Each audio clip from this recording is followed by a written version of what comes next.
નમસ્કાર દર્શક મિત્રો, દિલોક સત્તા શોમાં આપણું સ્વાગત છે। ભગવાન કૃષ્ણની જન્મ જયંતિ એટલે કે જન્માષ્ટમીને લઈને ભક્તોમાં ભારે ઉત્સાહ જોવા મળી રહ્યો છે। દેશભરમાં ભગવાન કૃષ્ણના અનેક મંદિરોમાં બાલગોપાલની જન્મ જયંતિની ધામધૂમથી ઉજવણી કરવામાં આવી રહી છે। પરંતુ શું તમે જાણો છો કે આપણા દેશમાં એક એવું પણ મંદિર આવેલું છે કે જ્યાં કૃષ્ણની જન્મ જયંતિ નિમિત્તે ભગવાન કૃષ્ણને 21 તોપોની સલામી આપવામાં આવે છે અને આ પરંપરા 400 વર્ષથી ચાલતી આવી રહી છે। જન્માષ્ટમીની આવી અનોખી ઉજવણી રાજસ્થાનના રાજસમંદ જિલ્લામાં આવેલ નાથ દ્વારામાં કરવામાં આવે છે।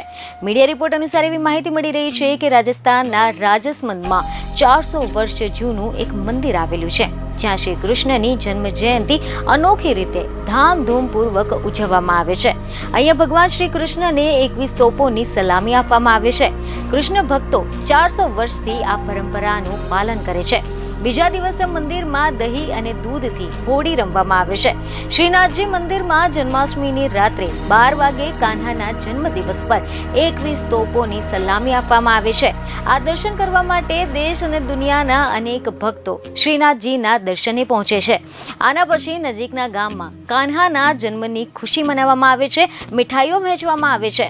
તમે જણાવી દઈએ કે રાજસમંદ જિલ્લાના નાથ દ્વારામાં વિશ્વ પ્રસિદ્ધ શ્રીનાથજી મંદિર આવેલું છે। કૃષ્ણની જન્મ જયંતિ પર નાથ દ્વારા કૃષ્ણના રંગમાં રંગાઈ જતું હોય છે। સમગ્ર નાથ દ્વારા શહેર ઢોલ, નગારા, બ્યુગલ, શહેનાઈ વગેરેથી સુમધુર નાદથી ગુંજી ઉઠતું હોય છે। મંદિરમાં ભગવાન શ્રી કૃષ્ણના જીવન સાથે સંબંધિત વિવિધ મનોરંજનની જીવંત ઝાંખીઓ ખાસ કરીને બાલ ચિત્રાણ પ્રદર્શિત કરવામાં આવતું હોય છે। બીજને ખબરો સાથે ફરી મળીશું। ધન્યવાદ।